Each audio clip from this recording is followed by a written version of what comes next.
નમસ્કાર દર્શક મિત્રો, હું છું પરમાર અનિશા. તમે જોઈ રહ્યા છો લોક સામના ન્યૂઝ. તો જોઈએ આજના સમાચાર બોટાદથી અમારા રિપોર્ટર વિપુલ લોહાર સાથે.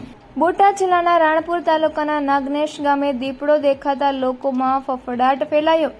રાત્રિના સમયે જેસીબીની લાઇટમાં દીપડો દેખાતા લોકોમાં ભયનો માહોલ ફેલાયો છે.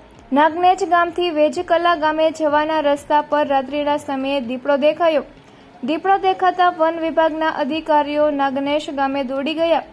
ખેડૂતોએ ખેતરે અને વાડીએ રાત્રે અને દિવસે કામ કરતા જાય ત્યારે સાવચેતી રાખવા રાણપુર વન વિભાગ દ્વારા કહેવામાં આવ્યું. રાણપુર તાલુકામાં દીપડા દેખાતા હાલ તો લોકોમાં ભયનો માહોલ ફેલાયો છે, ત્યારે વન વિભાગ દ્વારા દીપડાને વહેલી તકે પકડવામાં આવે તેવું લોકો ઈચ્છી રહ્યા છે. રાણપુર વન વિભાગના અધિકારી સાથે વાત કરતા તેઓએ જણાવ્યું કે દીપડાને પકડવા માટે પાંજરું મૂકવામાં આવશે.